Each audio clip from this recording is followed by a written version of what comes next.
Perkenalkan, nama saya Siti Rodia, NPM 101200735, kelas F2 Manajemen. Saya membuat video ini untuk memenuhi tugas komunikasi bisnis yang didoseni oleh Bapak Indra Jati Wibowo, SEMM. Pertama-tama saya akan membahas tentang komunikasi dan komunikasi bisnis. Komunikasi adalah proses saling menukarkan informasi antara individu maupun kelompok melalui sebuah sistem yang lazim, baik dengan sinyal, simbol, ataupun tindakan.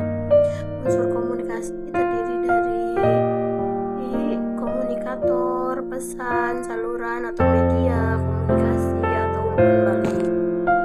Pengertian komunikasi bisnis. Komunikasi bisnis adalah setiap komunikasi yang digunakan untuk membangun partnership, sumber daya intelektual untuk mempromosikan suatu gagasan atau suatu produk, servis, atau untuk organisasi dengan sasaran untuk menciptakan nilai bisnis yang dijalankan. Bentuk-bentuk komunikasi bisnis terbagi menjadi dua: komunikasi verbal, yaitu menggunakan satu kata atau lebih dalam dunia bisnis. Bentuk komunikasi verbal ini digunakan baik secara tertulis maupun secara lisan, dengan struktur dan terorganisasi dengan baik dalam penyampaian pesan atau informasi kepada komunikan atau penerima pesan. Dalam dunia bisnis, komunikasi verbal ini digunakan ketika sedang rapat, seminar, atau yang lainnya yang berhubungan dengan operasional perusahaan. Namun kekurangan dari komunikasi verbal jika tidak dikuasai dengan baik, maka akan timbul berbagai hal yang diantaranya keterbatasan kata, kata ambigu, kata bias, pencampuran kata. Komunikasi nonverbal. Komunikasi nonverbal merupakan bentuk komunikasi yang berlangsung menggunakan bahasa tanda, simbol, dan tubuh. Namun simbol atau tanda-tanda tersebut dapat memberikan pelukisan atau deskripsi apa yang disampaikan. Namun komunikasi nonverbal ini hanya bisa dilakukan secara lisan kecuali pada sandi Morse yang menggunakan bahasa nonverbal melainkan menggunakan metode Perencanaan pesan-pesan bisnis. Perencanaan pesan bisnis adalah proses komposisi penyusunan pesan bisnis. Proses itu sendiri terdiri dari perencanaan tujuan, audiens, ide, saluran, pengorganisasian ide, membuat draft, merangkai kata atau kalimat atau paragraf, dan revisi. Tujuan dalam perencanaan bisnis harus dievaluasi apakah tujuan realistis, waktu tepat, dan dapat diterima.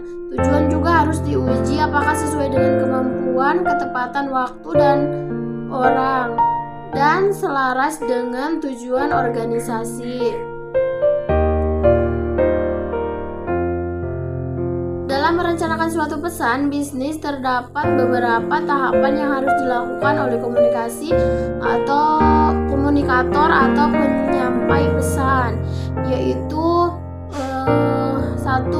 Penentuan tujuan. Mengapa tujuan harus jelas? Yaitu 1. Keputusan untuk meneruskan pesan, keputusan untuk menanggapi audiens, keputusan untuk memutuskan isi, keputusan untuk menetapkan saluran atau media. Tujuan komunikasi bisnis yaitu informing, persuading, collaborating. Cara menguji tujuannya yaitu terdiri menjadi 4. 1. Apakah tujuan tersebut realistis? 2. Apakah waktunya tepat? 3. Apakah orang yang mengirimkan pesan sudah tepat? Dan terakhir, apakah tujuannya dapat diterima oleh perusahaan?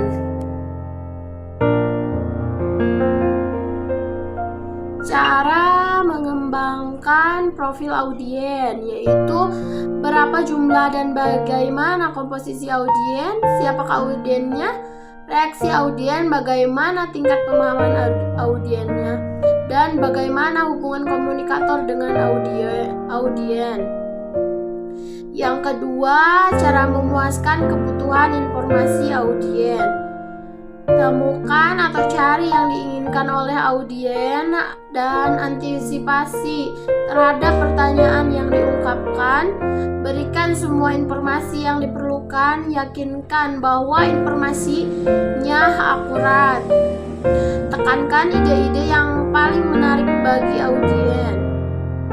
Yang ketiga, cara memuaskan kebutuhan motivasional audien. Beberapa jenis pesan bertujuan memotivasi audien untuk atau mengubah perilaku mereka, tetapi pemberian motivasi ini seringkali mengalami hambatan atau kendala. Hal ini disebabkan oleh adanya kecenderungan dari audien untuk tidak mau mengubah semua yang ada dengan hal yang lebih baru. Untuk mengatasi kendala-kendala tersebut, perlu melakukan pendekatan dengan memberikan argumentasi yang bersifat rasional dan pendekatan emosi audien.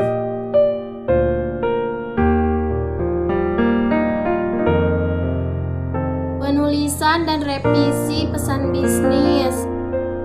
Teknik-teknik penulisan pesan bisnis yaitu 1. Direct request atau yang disebut surat permintaan atau permohonan langsung, meliputi pembukaan, penjelasan rinci, dan penutupan. Maksud di sini direct request adalah untuk mendapatkan suatu respon dari pembaca, apakah menjawab pertanyaan, mengirimi barang atau jasa, atau tindakan lainnya. Surat-surat direct request dapat digunakan untuk berbagai macam aplikasi serta melakukan pesanan barang atau jasa atau yang disebut order, surat undangan bisnis, sudah reservasi, meminta informasi, mengajukan klaim atau aduan maupun permohonan kredit. Teknik-teknik penulisan pesan bisnis yaitu permintaan atau pesan rutin. Yang kedua, pertama dilakukan dengan pendekatan langsung. Kedua, dilakukan dengan pendekatan tanya jawab. Ketiga, bersifat go news dan go will. Go news bertujuan untuk menjaga hubungan dengan pelanggan maupun mengembangkan strategi bisnis melalui pemberian harga yang kompetitif, berkualitas, dan mudah diperoleh. Pemilihan metode promosi yang tepat. Goodwill bertujuan untuk memberikan perasaan positif bagi klien maupun customer terhadap perusahaan atau produk dan jasa.